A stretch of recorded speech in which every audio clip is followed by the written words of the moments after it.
Assalamu alaikum. Subscribe to Awakening Islam and click onto the bell icon to get instant notification.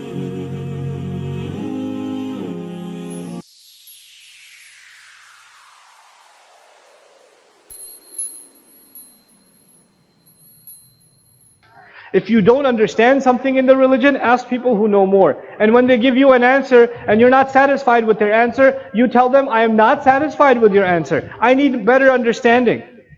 You have not only the right to ask, you have the responsibility to ask. You have the responsibility to ask. When the ummah stops thinking, and when the ummah stops passing down the legacy of thinking, then the worst thing happens to the ummah. The worst thing. Then the next generation is Muslim only because their parents were Muslim. That is the worst thing that can happen to the ummah. Because then, the only reason that a child should hold on to Islam is because his parents were expecting it.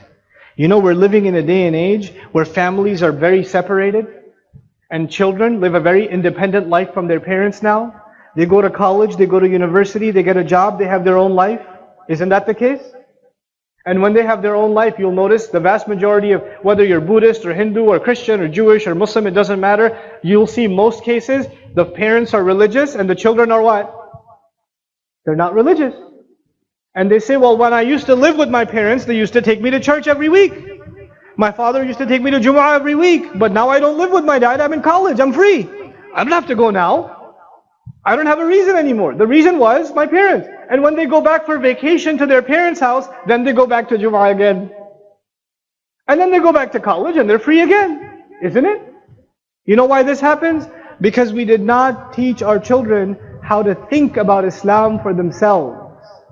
Why are they Muslim? Why must they accept Allah? Why must they accept the Quran? Why must they ask intelligent questions? Our religion is not a religion where you just accept with your eyes closed, we just follow it. No. Ibrahim alayhi salam didn't even just ask people. Look at the legacy of Ibrahim alayhi salam. He even asked Allah, Rabbi arini kayfa tuhyil mauta.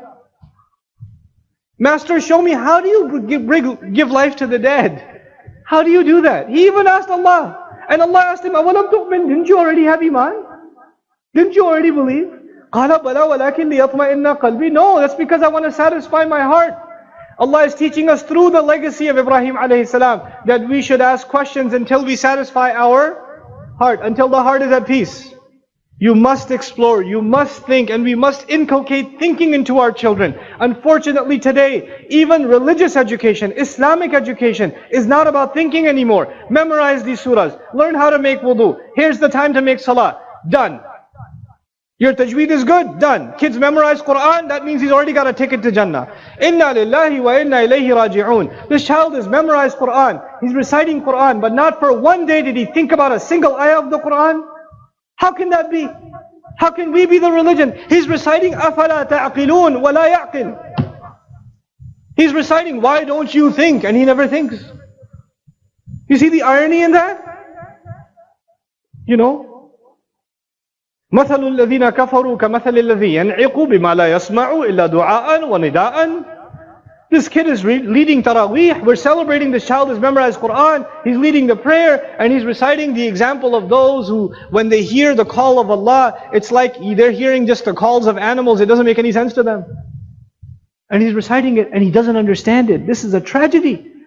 This is an absolute tragedy in this ummah. And it has to be undone, and this generation will have to undo it. Because wallahi al-azim, you know what is attracting people towards atheism? What's attracting people away from religion? I believe in science, I don't believe in God. There's all these people now. Why? Because they say, well, science, you get to think. In philosophy, you get to think. In atheism, you get to think. When religions don't want you to think, maybe other religions don't want you to think. Our religion is based, rooted in thinking.